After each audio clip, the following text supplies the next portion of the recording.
Hello and welcome to our webinar today, Everything You Wanted to Know About Your MPN. We're thrilled to have so many of you joining us for this special live questions and answers session with Dr. Erin Gerds from Cleveland Clinic. My name is Natalie Giacondo. I'm the president of MPN Advocacy and Education International, and I'll be your host today. For those of you who may be new to our programs, we're here to provide education, resources, and support to individuals living with MPNs. Today's session is an opportunity for you to get answers to the questions that you think are most important straight from one of our MPN experts. Before we begin, just a quick reminder, this session is going to be recorded and will be made available to you after we finish today. Also, we encourage you to submit your questions using the questions and answers icon down at the bottom of your screen. If you have any trouble using your question and answers button, or if you have any other technical difficulties, please email Mallory at tim@mpnadvocacy.com. That's Tim, Timm, at mpnadvocacy.com. So now let's get started. It is my absolute pleasure to introduce our friend and distinguished guest, Dr. Erin Gerds. Dr. Gerds is a recognized expert in the field of MPNs at the Cleveland Clinic Cancer Institute. His research and clinical work focus on advancing treatment options and improving the quality of life for MPN patients. Dr. Gerds is committed to patient education and advocacy, and we're incredibly fortunate to have him with us today. Thank you so much for joining us, Dr. Gerds. Welcome. Thank you so much. It's a pleasure to be with all of you today. Awesome. So unless you have anything you want to say to our patients to begin with, we'll just jump into questions. Well, let's just jump into questions. Okay, great. And we have a lot of them already. So, Great. So first question, if you are receiving IVIG plasma infusions, does this preclude you from clinical trials? Yeah, I think that's a great question. I'll start off by saying something I say a lot, which is the standard of care for MPNs are clinical trials, right? So, patients often ask, what would you normally do in clinic? What is the standard of care? I mean, the standard of care are clinical trials. None of the therapies we have available today, they're all great. They have all moved the needle tremendously, but they're not perfect, right? And we got to do better because we are aiming for better and even better than better. So the only way to do that is through clinical trials. So clinical trials are incredibly important. I think, all patients should ask their doctor about trials, at least consider them, see if they're a good fit for them at that particular time. Now, in terms of inclusion-exclusion criteria, every trial is different. And a lot of the inclusion and exclusion criteria in terms of previous treatments are based on the biology of the drug that's being tested, right? So if it's going to kind of mess up the way the drug may work or predicts that the drug may not work very well, obviously we would want to avoid that because that's not doing any benefit to the patient. Sometimes concurrent medications will obscure the results or assessment of side effects, right? So if you have a new therapy that has, say, a lot of diarrhea as a side effect, and you really want to measure how much is there, another drug that causes diarrhea may not be a good idea to have while you're on the clinical trial, and so those patients might be excluded. The other thing is we don't want to make patients worse. So a lot of therapies, particularly therapies that work in the immune system, they might make immune diseases worse, like rheumatoid arthritis or other autoimmune diseases. So we may avoid putting patients with those histories on these trials because we don't want to make those other diseases or problems worse. Now, for IVIG, I would have a hard time rationalizing why that might exclude you from a clinical trial. And certainly any IVIG that has been given in a time interval greater than 6 months, because that'll be washed out of the body and gone at that point. So I'm not sure IVIG would exclude you from a clinical trial necessarily. Okay, good to know. All right, so our next question, are you recommending switching ET patients from hydroxyurea to pegasys or BESREMi based on some research about remission? Yeah, I think that's a great question. In short, the best treatment for any given individual patient might be different things, right? Compared to another patient. And so we always want to match the best treatment available with what's going on with that individual patient at the time. When you look at things like the NCCN guidelines and other treatment recommendations that have been published, really, if you look at hydroxyurea and interferons for PV and ET, they're really choice 1 and choice 1A based on the available data in clinical trials today. And so it kind of comes down to an informed discussion about either drug. They both have advantages and they both have disadvantages, hydroxyurea versus interferons. And, you want to sit down with your doctor or caregiver and say, okay, these are the pluses of each of mine. So what works best for you right now? Now, I do have to say that the potential for interferons to lead to significantly deep responses, like molecular responses and molecular remissions even, is pretty tempting. We are now hopefully starting to get some data on the long-term benefit of that if it does occur in patients. But at a minimum, interferons can control the counts just as well as hydroxyurea can. That's what all the randomized data tells us, that in terms of controlling counts, they're equivalent. So, worst case scenario, they'll achieve the same basic goals, but there may be added benefit with the interference. And so that's why we think about that in those contexts. Now, again, we don't have long-term data. And again, treatment is always individualized and based on a collaborative decision between patient and doctor for what's best for that individual. But I think the most important part of all that is that those conversations are being had. What is the best treatment for me? Why would we choose A over B? All right, so conversations with your doctor, making sure that it's the best fit for what you are looking for at that moment. That makes sense.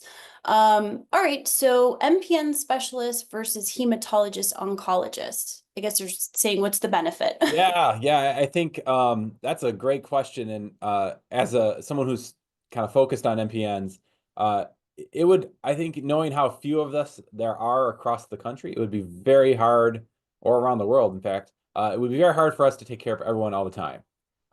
Plus, we kind of joke that care in medicine is often like politics. It's local first, right? Politics all at the end of the day are local and what's happening around you. And so medical care is local too. And so I think having someone near you is really important, almost as important as having a specialist. But the key there is the collaboration, right?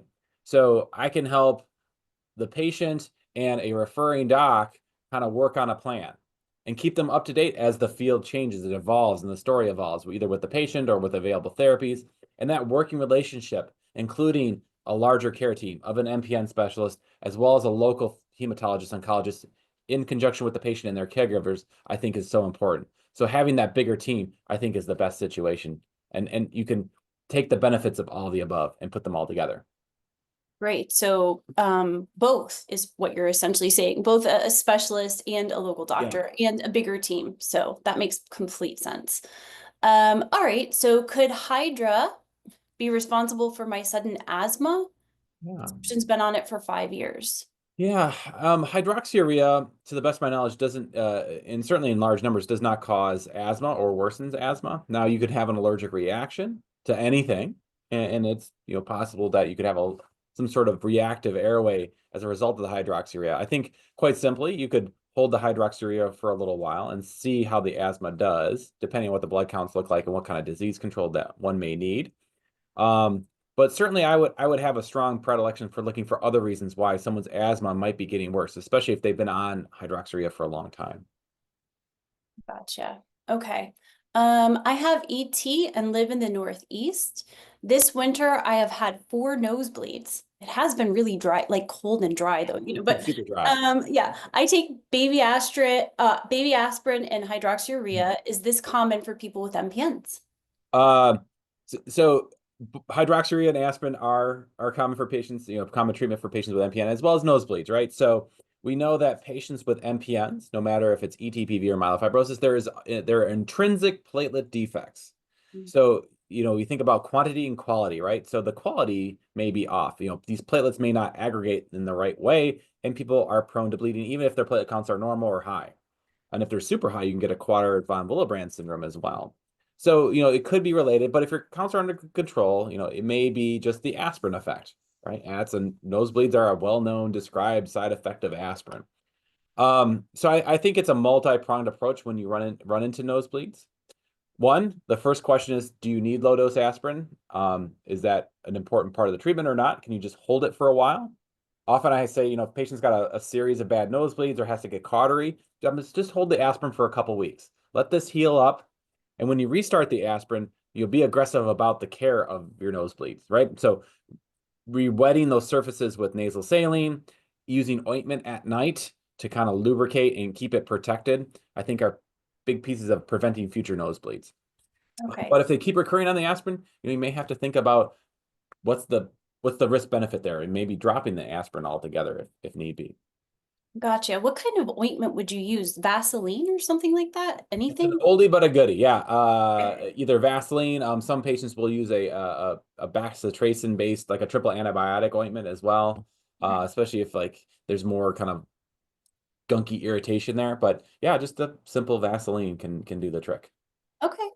Many PV patients use beta-alanine as an anti-itch remedy, but there's hardly any scientific medical literature on that. Do you know of anybody who is researching about how or why it works, its safety, and recommended dosages? So in short, I've had patients myself who've tried it and have benefit from it. There are others who've tried it and don't have benefit. So it would be nice to be more precise about the potential benefits than just this generalized vague description.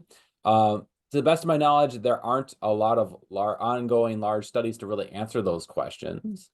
I think in general, the thought is that it's kind of an anti-inflammatory of some type. And there's, of course, a lot of work looking into the inflammatory axis of MPNs and how can we, improve upon that aspect of disease. And so kind of in a way we are looking at this as a community, but not, to the best of my knowledge, there aren't large efforts looking directly into beta-alanine. In terms of the dosage, I would stick with whatever's recommended on the bottle. It's generally thought to be quite safe, doesn't interact with a lot of medications, and doesn't have a very toxic side effect profile. So for most of my patients, I say, if you want to try it, right? And stick to what the bottle says in terms of what you're taking. Try it for a month. If it helps, stick with it. If it's not helping, I would stop it and look for other things that might be potential beneficial in that case. Okay. And do you, this is just a follow-up, but what are you recommending for itching? Yeah, and it's a mix of things. I think if the top of the list, if there's another indication for a JAK inhibitor, you really like to lean on that because there's hard data on how it can improve itching. Multiple clinical trials done over decades now showing how JAK inhibitors can improve itchy skin, especially in the PV realm. And so I think if there's another kind of indication for using a JAK inhibitor, that's the first thought. Outside of JAK inhibitors, I often steal from the mastocytosis world. There's this thing called the antihistamine ladder that we climb up. You start with kind of basic, things like allergy type antihistamines. We add in antacid antihistamines, and then kind of work our way up from there. And the package guidance will give you guidance on pretty low dosage for all the antihistamines. But you can always there is room to move on that beyond what the package is. So in concert with follow-up visits and care under a provider, we'll recommend higher doses of antihistamines. And then if that's not working, there's some data suggesting that maybe gabapentin might be helpful in terms of treating itching, or tricyclic antidepressants, as well as adjuvants to treating the itchiness. Interesting. Okay. What does a Jack 12 to 15 on Exon 13 mutation mean when it states that it is of unknown variant? That's a great question. So, in the JAK gene, it's really long. There's lots of nucleic acids in it that are transcribed from it. So 12 to 15 is a range of the exons. Within that is exon 13. And exon 13 can have mutations as well. When we say variant of uncertain significance, or VUS for short, that means that the change that we're seeing a blueprint for the gene, a blueprint for the JAK2 protein that isn't the normal one that we see all the time in most people.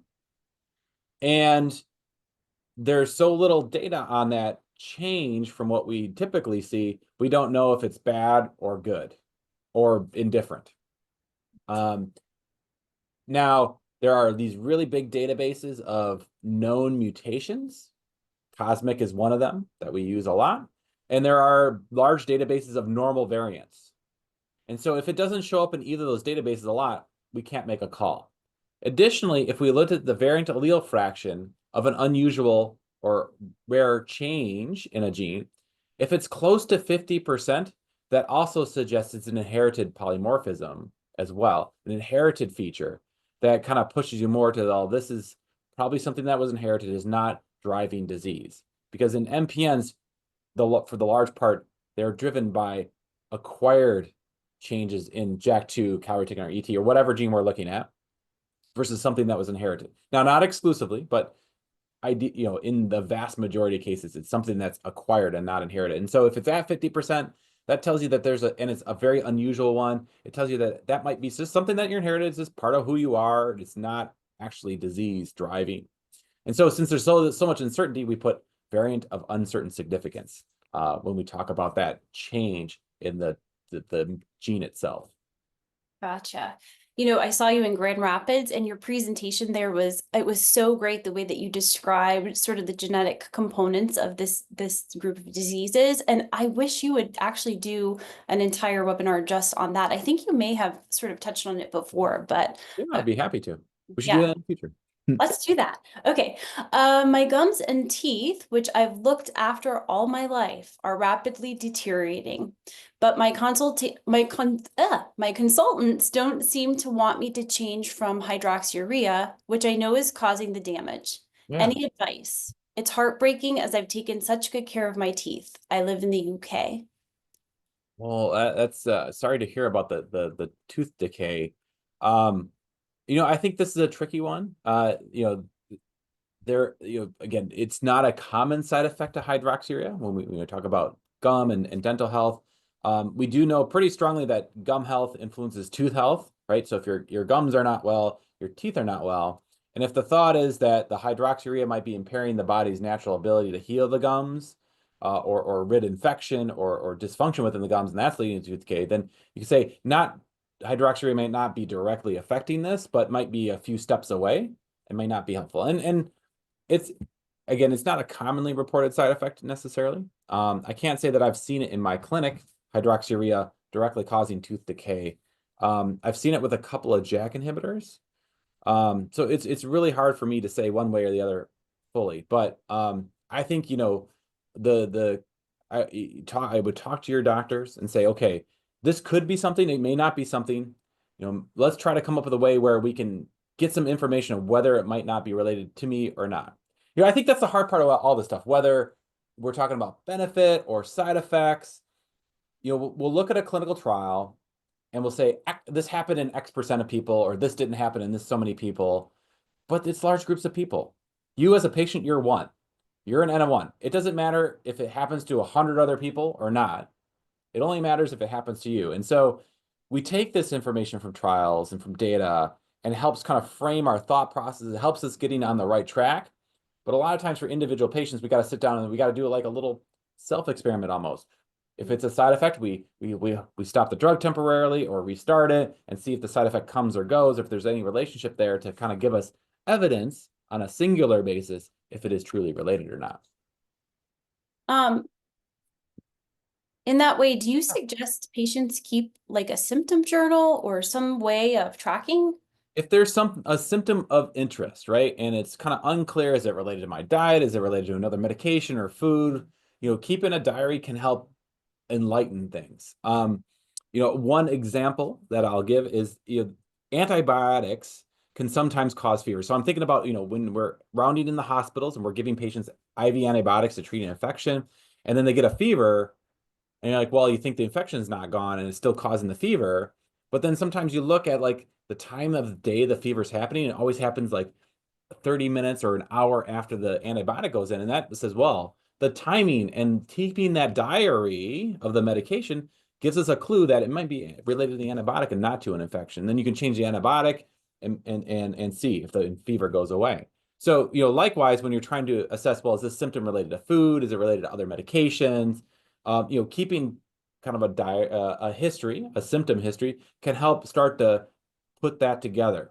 And then, along those lines, like I mentioned before, adding things in, taking things away, seeing how that affects what you're looking at can give you clues to what might be actually doing it. Gotcha. Great. I didn't know that about antibiotics and fever, so thanks for that. Okay. Also, if a patient on hydroxyurea develops basal cell carcinoma, is that a reason to discontinue hydroxyurea? I would say that's another. I'm going to give a lot of yes and no answers, I feel like today. I would say that's another one. So if it's a very small basal cell, was easily removed, and your dermatologist looks and does a complete skin exam, there's not a lot of other spots of concern, and you have regular follow-up with a dermatologist, I think it's fine to continue the hydroxyurea. But if it was a really big one, difficult to remove, if the dermatologist is worried there's lots of other spots, then I think that's a reason to say, okay, are there other alternatives that might be better to what we're doing here? How can we manage this a little bit better? Because, once the basal cells, if they take a long time to metastasize or become aggressive, but if they happen in places that are hard, like ears, scalp, and honestly, anywhere on the face, if they're hard to remove, then they may be small, but then you can't, and you get into this whole issue. And so I think location, ease of removal, how many other ones there are, how close of a relationship you have with a dermatologist, all are influence how you answer that question. But just because you have a basal cell doesn't mean you need to stop hydroxyurea. But considering all these other things, it may give you a reason to change what you're doing. Gotcha. There are so many patients with PV, the group chat, that have had high ferritin, potassium, and sodium levels that have been an issue for these patients. What are the most important blood values besides hematocrit values? So, there are a lot of things you can check in the blood. And just to kind of break it down a little bit, there are our main categories, right? So there are two giant panels of things we'll look at in the blood. One is kind of involved with your question there, the chemistries, right? So the chemistries look at serum in general, which is the liquid in the blood. So there's the liquid called serum, there's the white blood cells, the red blood cells, and platelets. Those are kind of your four basic components of blood. So a lot of the chemistries, Chem7, metabolic panels, comprehensive metabolic panels are all different synonyms for that. So the chemistries are really looking at the serum and what are the concentration of various ions and proteins and things in the serum. The blood counts are different. So blood counts, white blood cell counts, red blood cell counts, and platelet counts are kind of a different thing. They're those looking at the kind of the solid components of the blood, if you will. And I think that's kind of what your question was getting at. And so looking at that, there are a couple of different things. At a minimum, the thing we look at in PV is the hematocrit, simply being a measurement of the volume of your blood that's made up by red blood cells. So when we say hematocrit of 45%, that means that 45% of the volume is red blood cells, 55% arithmetic, 55% is everything else. So that is a bare minimum of what we look at with PV, because we know that hematocrit control relates to thrombosis risk. Beyond that, with blood counts, we also look at the white blood cell count. There's a lot of data now suggesting that higher white counts are associated with increased clot risk, so we might want to ameliorate that. Certainly, low platelets are important and risk for bleeding, but high platelets might be associated with increased risk of bleeding as well, and so we want to monitor those as well. We may not necessarily act on high platelet counts, but we want to monitor that. Most importantly, with the white blood cell count, though, what we are monitoring are the presence of immature cells, metamyelocytes, myelocytes, promyelocytes, blasts, those types of things, because they can predict progression or might be a sign of progression to post-PV myelofibrosis. So within the blood counts, that's really what we're looking at. Things like MCV, RDW, MCHC, those type of things, they're there. Actually, there's a movement within hematology to get rid of a lot of those indices. And make the CBC the blood counts a much simpler readout in the labs. But honestly, for most patients with PV, we're not using that information. All right. Are triple negative harder to treat or get involved in trials? Yeah, triple negative MPN, particularly ET and myelofibrosis, it's tough because it's such a small slice of the pie. And within that slice, there's a range, right? So the disease, the clinical aspects of a triple negative can be quite rangy. And, on the one hand, you'll see a triple negative that has lots of other mutations in it and all these other features, and wow, this could be really aggressive. or triple negative that there's like nothing else. And you would say, well, this person's probably going to do very well for a very long time. So when I see triple negative, a lot of people say, well, that's bad. To me, it's more like it's null. Like it's neither good nor bad. There's just no information there, right? And so then you got to start, in terms of prognosis, start digging, like, what other things do I see? What do the blood counts look like? Are there other mutations that aren't a JAK-STAT driving mutation? Are there chromosomal abnormalities? What's the overall health of the patient, right? Because all those things can kind of help fill in prognosis, because the triple negative is kind of null. It's just a catch bin for patients who don't have a JAK-STAT active mutation. So you need all that other information to really get a bead on prognosis. In terms of trials, as long as you meet the diagnostic criteria otherwise, most patients should be eligible for trials. Now, there are trials that look at certain mutational subtypes, like calreticulin with the calreticulin monoclonal antibody, but it wouldn't work for anything else, so why would you want to go on that trial? It doesn't make sense. But that's kind of the exception and not the rule. For most patients, for most trials in the MPN world right now, they are mutation agnostic. Okay, good to know. Mutation agnostic. All right.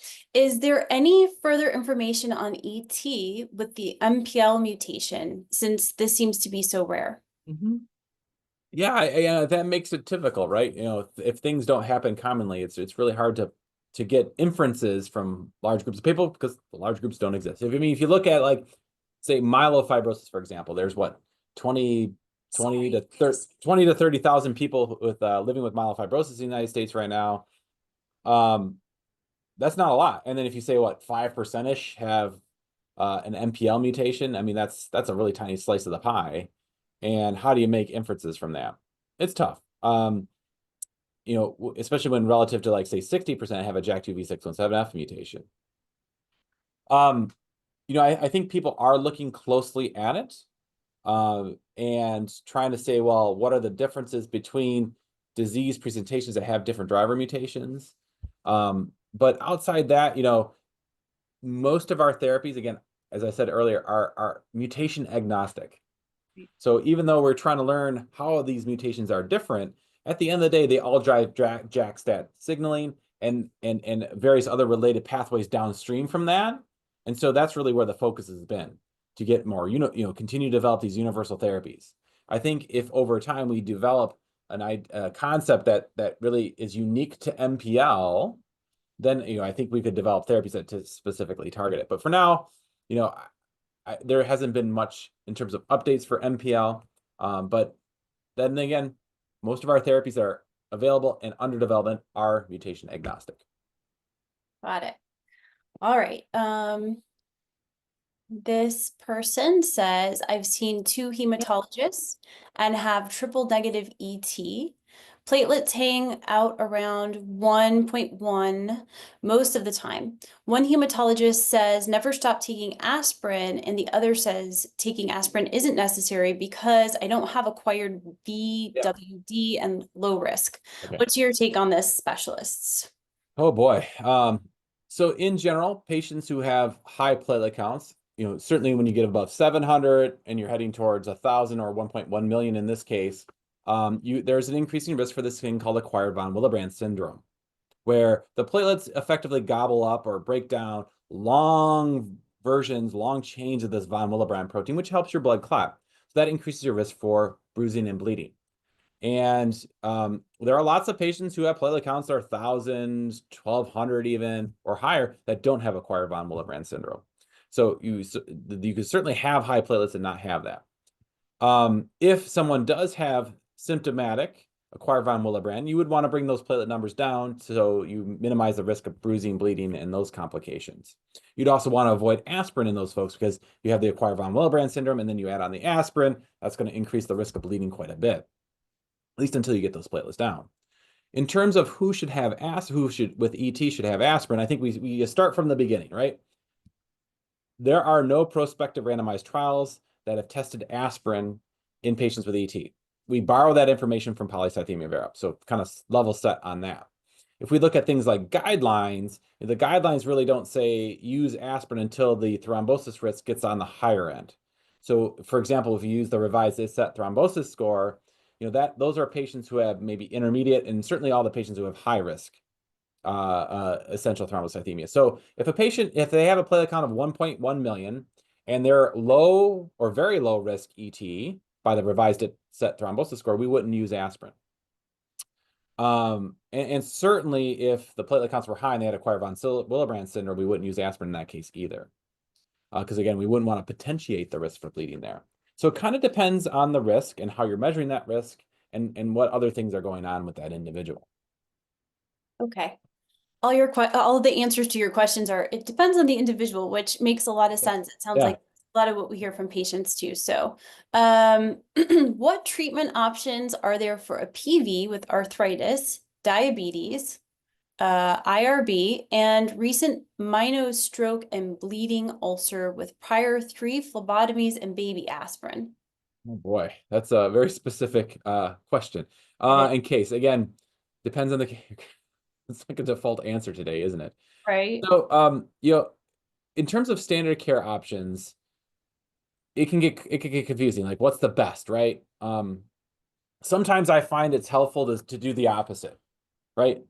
Is like start instead of saying, well, start at the top, I say, well, let's just take a break and let's start at the bottom and say, okay, what's the bare minimum we need to do in order to start achieving the goals for your polycythemia vera? So if we kind of go back, where is the prospective randomized data? Well, one is the low dose aspirin. So the ECLAP study showed us that using low dose daily aspirin can reduce the risk of clotting and clot related death by a pretty significant amount. And then the other kind of foundational concept within polycythemia vera treatment is the CYTO-PV trial, where a prospective randomized trial showed that tight hematocrit control is better than loose hematocrit control. So keep the hematocrit under 45%. So those two things are kind of like bedrock, starting from the basics. These are the two things we minimally have to do for an individual in order to minimize their clot risk. And everything else kind of gets a little gray. It's kind of like more of a topping, if you will.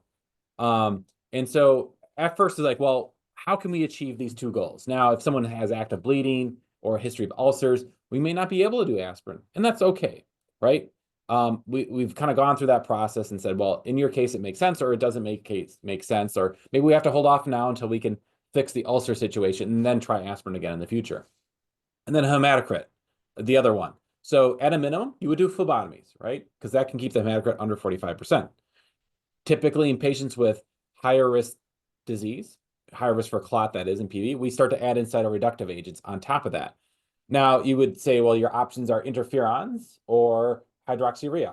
Well, interferons in someone who has an autoimmune disorder might make the autoimmune disorder worse. So you might want to avoid that and use hydroxyurea as long as there are no other hard contraindications. And if neither of those are great options, like say, the hydroxyurea causes really bad ulcers, or we're worried that the interferons would potentiate a rheumatologic condition, there's ruxolitinib as well that can be used. Particularly in patients who have rheumatologic conditions, because it's a great anti-inflammatory, that might be an option. And if that's not an option, say, there's a history of something else that precludes, and then you say, okay, well, all the commercially available agents, none are a good fit and all have significant risk that we're not willing to take. You go back to the bedrock and say, well, let's just keep your hematocrit under 45% with phlebotomies. It may not be ideal, but we're keeping with the fundamentals. And sometimes that is the best treatment, right? We don't want to make people worse. We want to make them better and we want to reduce risk, but we definitely don't want to make people worse. So there are options to cycle through and consider. Of course, there's always clinical trials if you're eligible and near a center that has trials. And we're always all looking forward to new agents being available for the treatment of polycythemia vera, like things like rusfertide or gavinostat. But for right now, that's kind of the thought process. So for some patients, I say instead of like, here are the guidelines, we're going to start with this. Okay, what is the fundamental, what is the bedrock of treatment of polycythemia vera? And let's work up from there instead of like top down. Gotcha. Okay. Any developments or recommendations with respect to MPN-U patients? Yeah. Is the challenge that diagnostics aren't good enough, or is it that the illnesses are not fully unfolded yet? Yeah, I think MPN-U is more of a problem of humans. Disease does not read textbooks. disease doesn't like discrete categories. Disease is just disease. It happens, right? And we know that MPNs are a spectrum of disease, and it's on a bigger spectrum of myeloid disorders, including myelodysplastic syndromes and acute leukemias and blood cancers in general. So real disease is like a smear of stuff. But in order to organize and understand things, we put things into bins and boxes, these artificial human constructs that organize information. And MPN-U is kind of a wastebasket, right? It doesn't fit in any other category. We know it's an MPN, so we made up this special bin to hold everything that isn't already in a bin. And I think that's the challenge. It's a mishmash of stuff. And so it's really hard to understand what goes on there, what happens to those patients, how can we best approach it. So we have to infer from other parts of MPN and try to piece those informations to take care of those patients. But it's a challenge. It's kind of like triple negative disease, right? It's neither good nor bad. It's just not, there's just no usable information there. Same with MPN-U. We know it's an MPN. We can't put it into a bin to kind of like attach it to studies that have been done in the past, historical retrospective analyses. So we kind of do the best we can with the information that we have. Gotcha. Okay. If someone were going to have a negative reaction to interferon, does it happen right away, or can it happen after a while being on the medication? Yes. If we think about kind of the flu-like symptoms and those kind of immediate things, those typically happen when treatments start, and for a lot of patients will get better with time. The other side effects like elevation in liver enzymes or inflammatory reactions like thyroiditis or colitis, those types of things or neuropathies can happen later.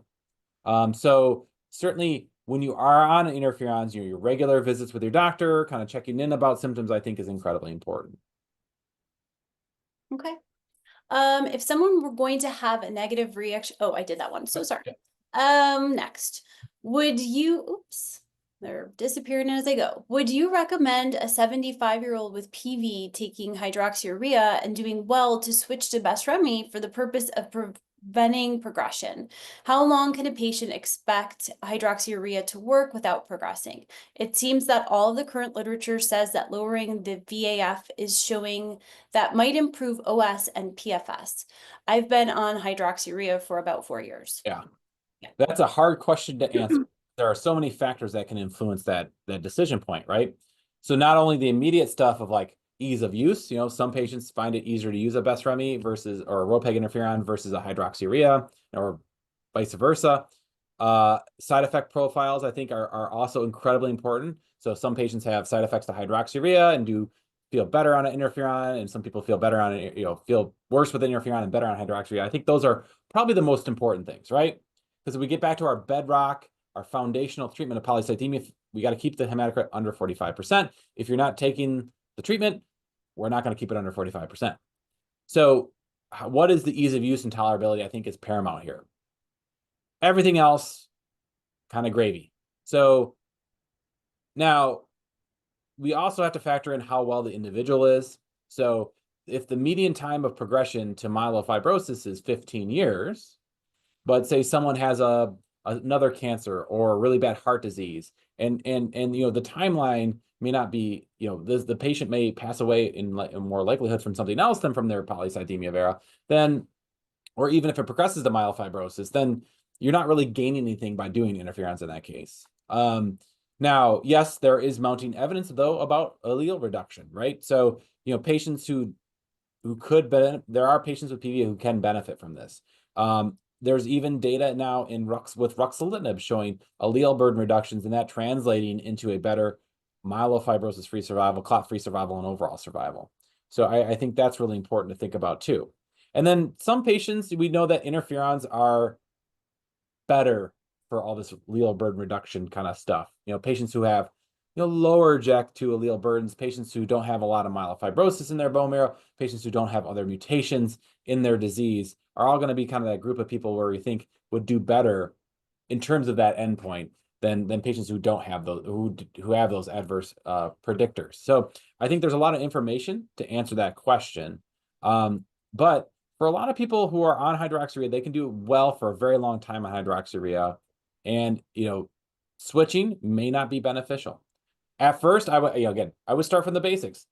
ease of administration, side effect profile. And that's the first decision point. And then if it looks like, switching would be okay, then, you can start to think about these kind of loftier goals, if you will. And, the nice thing about hydroxyurea and interferon, if one works, great, and you switch to the other, if that doesn't work, you can always go back. It's not a one-way valve. So you do have the flexibility in treatment to try different therapies to see if they can be better for you. Right. Okay. Is there anything you can suggest for the fatigue with PV to get the energy levels up to normal? Yeah. So in polycythemia vera, it's very difficult because fatigue is, in all MPNs, honestly, it's the most prevalent and most burdensome symptom to patients. It's also the most complex. It happens for a lot of reasons. Certainly it's the disease and cytokines. We have all kinds of explanations why an MPN might cause fatigue, but there are lots of things outside of MPN that causes fatigue. Alterations in sleep habits or sleep deprivation through sleep apnea and other things. Other medications, blood pressure medications are notorious for causing fatigue. Other diseases and disorders like autoimmune and inflammatory diseases can cause fatigue. There was a really important study that was published in 2015, led by Dr. Anderson, that they basically did symptom assessment in people who didn't have an MPN compared to people who did have an MPN. And you know what? People who don't have MPNs have lots of fatigue too. And as good as our medications are, we can't make people not people, right? It's so complex and an interwoven web that it's very difficult to tease these things out. And so it's a challenge to treat, right? And we may make other parameters better in the disease, control the counts, restore iron, reduce cytokine levels, and fatigue may not get better. And so, I think it's important to say, well, what are the other contributors potentially? Are there other ways to make inroads on that too? There's not a one sure shot thing you can give to all PV patients to make them feel better in terms of their fatigue. We looked at things like stimulants. Turns out that stimulants have a lot of side effects that are not good. And in some blinded studies actually showed that there was zero improvement in energy levels and fatigue. So, even just going directly and saying, let's just give stimulants to people doesn't seem to be a really great idea either. Gotcha. What are lifestyle, addressing those underlying lifestyle issues that contribute to all of our fatigue would be beneficial. I do yoga, and Yep. something that I work a lot with different people is fatigue specifically. And many of the people I see don't have MPN. So Yeah. yeah. It's tough, and lifestyle is a big part of it. Good diets, regular exercise, mindful wellness type of stuff where meditative things like yoga or meditation, stress relief, all those things are so important, and it can affect things greatly. Right. All right. Are calcified granulomas common with PV or MPNs? Typically not. We used to think about granulomas in things like sarcoid and other things, but typically not. I would say that would be an unusual feature of an MPN. Okay. Strategy for understanding of scarring with primary myelofibrosis, and what is the protocol to be aware of? Understanding scarring primary myelofibrosis. Was it- Trying to figure out what the gentleman here is actually asking. Yeah, we're gonna get a little clarification. Do you want to come back to that one? And I'll Yeah, get, yeah. we're clarifying that now. Yeah. Let's see. This person Yeah. said, thank you so much for your very helpful and thorough answers.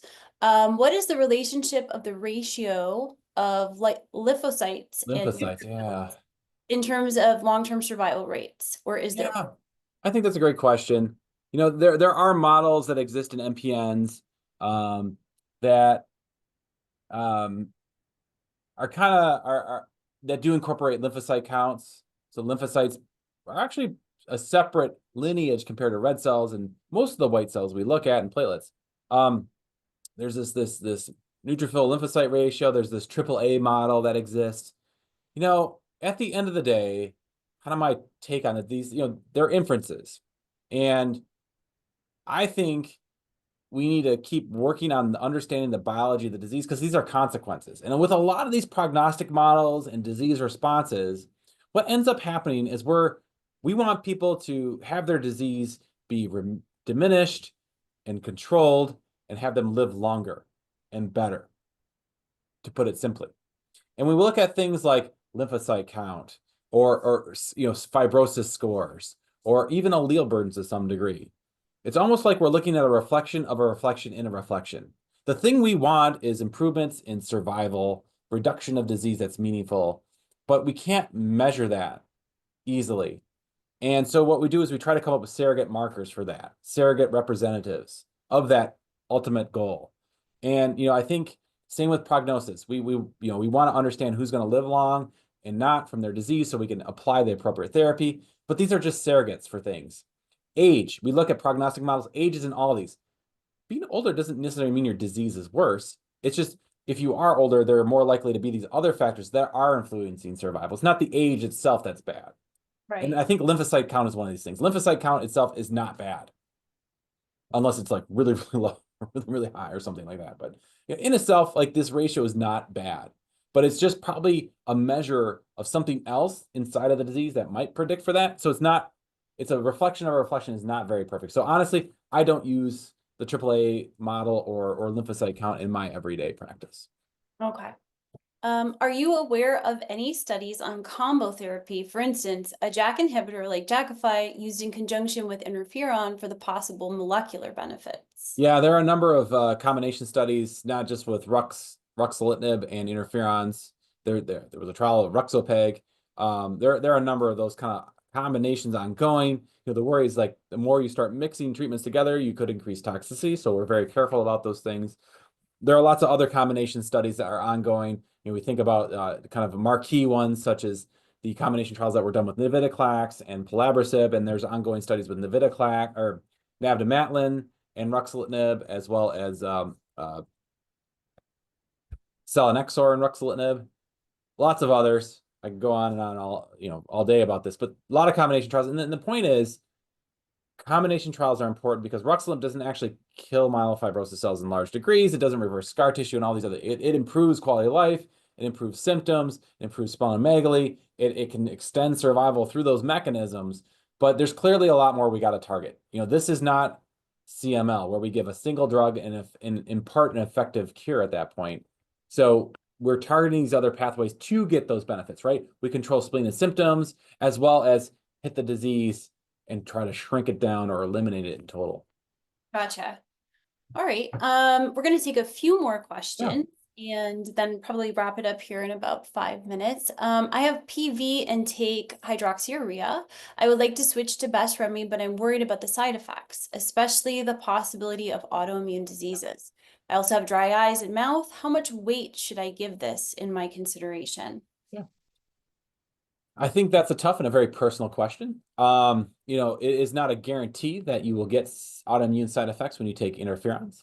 Nonetheless, if you do have an autoimmune disease and it gets worse on that could really affect your quality of life significantly. I think most importantly is why. Why would you want to switch, right? So, if you're doing well on hydroxyurea, what is motivating the change? And again, at the end of the day, is it worth it? So if you say, well, it's for allele burden reduction, I think it's important to also note that only at tops 10% of patients will go into a molecular remission. Or maybe 40-ish, 50-ish% of patients might have a molecular response. And knowing that, is it worth the risk, right? I think that's the hard part, is kind of sitting down and saying, well, to me as an individual, is this risk worth this potential benefit? And then doing the work from there. Now, a lot of autoimmune disorders, if they do flare up, you simply stop the interferon and treat the autoimmune disease with either steroids or some sort of non-steroidal anti-inflammatory, and you can get it under control. But I think that's really the weight there. Okay. How often should a person or doctor request additional genome testing for patients with low-risk primary myelofibrosis and JAK2 mutation? So at baseline, everyone should get a full NGS looking at all the different genes that might be mutated within their myelofibrosis. After that, really kind of trigger points include change in disease, really. So if you do the NGS at baseline, things are fine and nothing's happening, no change in disease over time, there's no reason to check it again. But if things start changing, the disease changes, evolves, progresses in any type of way, then you want to check it again. In genome testing, this is just my own question, Yeah. indicate can it be used for prognosis? Like this is can you see it in the genes before you see it in symptoms? Yeah, I think you might see a clonal evolution where the different genes inside the disease are either changing in number or new ones are emerging. I think the challenge is it going to change what we do practically, right? So if someone is, even if like there's a new mutation acquired or the variant allele frequencies kind of change, the treatment of myelofibrosis is still largely symptom-based. Does the person have a large spleen or do they have significant symptom burden? And so you may not start a JAK inhibitor because a JAK inhibitor isn't going to change the mutations there, right? Right. Now, you might say in some people, if a new mutation emerges, they go to transplant. But outside of that kind of unique situation, checking it is not, in an asymptomatic individual, is not going to change your treatment plan. So if it's not going to change what you're going to do, why are you checking it? Right, good to know. Perfect, thanks. Probably just about 2 or 3 more questions here. Do you see leg pain in ET patients? I have a pain in my shin that doesn't seem to be exercise related, and I'm wondering what to do about it, if anything. Yeah, certainly pain is a common feature in a lot of patients, MPN or not. And I think, if it's unilateral, one side of the body and in one specific spot, I'd be inclined to go after that spot in particular. Pain with MPNs, if we often talk about bone pains, it's kind of more in lots of different places. It's often bilateral, both sides, as opposed to just one spot. If it's in one spot, you think about X-rays, physical therapy. Is there a muscular thing or even an MRI of the area? And so if someone's got kind of a focal pain, I often work closely with that individual's primary care doctor to try to work that up. Gotcha. All right, I have PV on hydroxyurea and thinking about switching to BESREMi. Should I have the JAK2 VAF measure to establish the baseline before switching? Yeah, I think that's a great question. Admittedly, I do try to get a sense of this if I am switching or starting someone on an interferon, largely because I'm curious, right? I want to see that go down, if it will, and how does that correlate with the counts? And is there an opportunity for treatment holiday?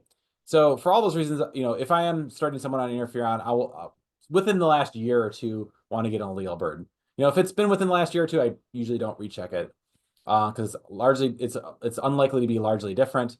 But if it's been years or never been done, for sure, I will check it just in case. The guidelines are softer on this. They're like, well, you can check allele burdens during treatment if you want in PV and ET patients that are on interferons. It doesn't make a hard recommendation to do it. It doesn't say, it used to say don't do it. So it's kind of, it's up to you. So I have been checking personally in my own clinic. Now, again, if the BESREMi, you feel well on it, you're not having side effects, and it's controlling the counts, you're achieving the goals of the therapy in large part. And so again, it's one of these things, well, is it going to change your treatment management? Or is it just a curiosity thing?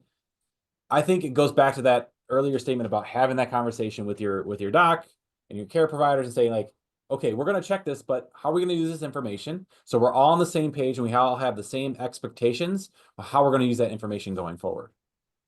Okay, gotcha. We're going to take one more question. And let's see here. If your questions were not answered today, please don't worry. You can email those questions to us. We're keeping a running list of the questions that you have. We will try to get those answers out to you. Also, again, this is being recorded, so you'll be able to watch it again at your own time. So last question. What is the meaning of elevated lactase dehydrogenase, LDH, for an ET patient? I've heard it correlates to high white blood cell counts. How high is too high? Yeah.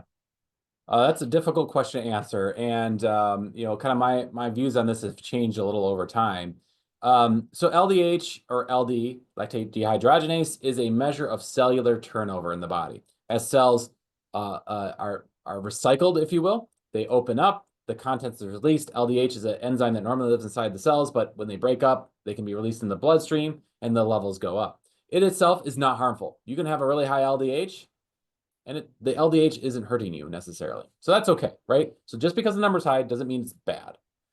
I think we get hooked on this a lot because it's a measure of, sometimes lymphoma doctors will use this to measure disease or try to detect recurrence. And so I think you got to separate that out of your mind too. LDH is used as a criteria to diagnose progression from ETPV into myelofibrosis. But just because the LDH is high doesn't mean that has happened. Or monitoring it doesn't seem, honestly, in my experience, doesn't really seem to be helpful either. Because I feel like some patients with ET have a slightly elevated LDH. It does not change the diagnosis, but it's always there. It creates a lot of anxiety and concern. It can have a wide range. It can go up and down for reasons that are completely unrelated to the ET. And so, in fact, I've stopped checking it regularly in my patients. Okay.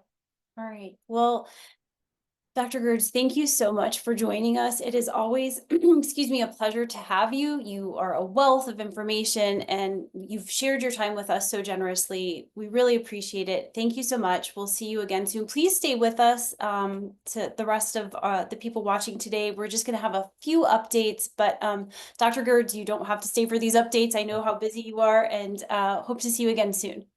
Thanks a lot. Take care. Yeah, you too. All right, so stay with us. We have a few announcements. Today we're going to hear from one of our industry partners. We have Karyopharm's Zach Henney. He is the Senior Director and Field Global Medicine of Scientific Affairs. I hope I got that right, Zach. You'll have to correct me. He's going to do a quick update, and after his update, I'm going to share some interesting and exciting events that we have here at MPN for you in the near future. So go ahead, Zach. We're excited to hear from you today. Yeah, thanks, Natalie. And you were right on. I appreciate being able to join today and share a little bit more about Karyopharm's mission. So Karyopharm is committed to bringing novel therapies to patients with conditions of high unmet need, and we're excited to be developing new treatments for patients with myelofibrosis.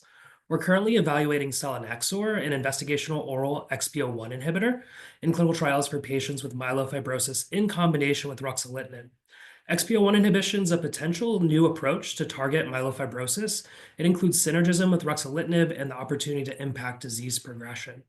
Karyopharm is currently conducting 2 clinical trials in myelofibrosis. One called the SENTRY trial, a global phase 3 randomized double-blind study to evaluate the safety and efficacy of selinexor in combination with ruxolitinib in JAK inhibitor-naive myelofibrosis.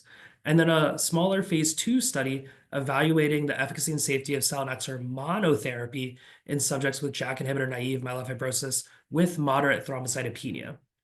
And we've heard from patient advocacy organizations like yours on how important it is to capture patient-reported outcomes in myelofibrosis clinical trials. So for both SENTRY and SENTRY-2, we're excited to have placed patient-reported outcomes as main endpoints in the trials. We also listened to patients and investigators and aligned with the FDA to update our co-primary endpoint for the SENTRY trial, that large phase 3 trial, to measure symptoms in a way that better reflects symptom benefit over the course of therapy rather than at one time point during therapy. And Karyopharm is continuing to partner with advocacy organizations to understand the best ways to support patients through the clinical trial process. As we continue, I'd like to thank the organizers for arranging this meeting, bringing such an amazing clinician like Dr. Gerds to patients to answer their questions over time. It was really interesting, and thank you all for the great questions. Thank you to the patients and their families and care partners, physicians and staff, and everyone involved in clinical trials. We know it's a big decision to join clinical trials, and know it's the best way to advance new therapies. And if you want to find out more about our specific clinical trials, you can email clinicaltrials@karyopharm.com or go to karyopharm.com/patients/clinical trials and find all the information there. Thanks so much. Thank you, Zach. It's so important to our patients and caregivers to have up-to-date information about clinical trials and the treatments that affect them so deeply. So we appreciate your sharing with us today. And yeah, we'll see you next time. For the rest of our watchers today, I just want to remind you that we have some upcoming events that we'd like you to be part of. First of all, this Thursday, February 20th, at noon, we will be hearing from Dr. Nicole Cousin and Linda Rissar about MPNs in pediatric and young adults. On Wednesday, February 26th, from 12 to 1, we hear from Dr. Jean-Jacques Collegian, who is going to be doing a French speaking MPN webinar, part of our international series that we are starting this year. And we will be in person at a live event for patients and caregivers in Tampa, Florida on Thursday, March 13th. We hope that you can join us. Thank you again for joining today and for your thoughtful questions. If you decide that you would like to contact us directly with additional questions, or if you need any support, please find us at mpnadvocacy.com. We hope you have a great week. Thanks so much. Bye-bye.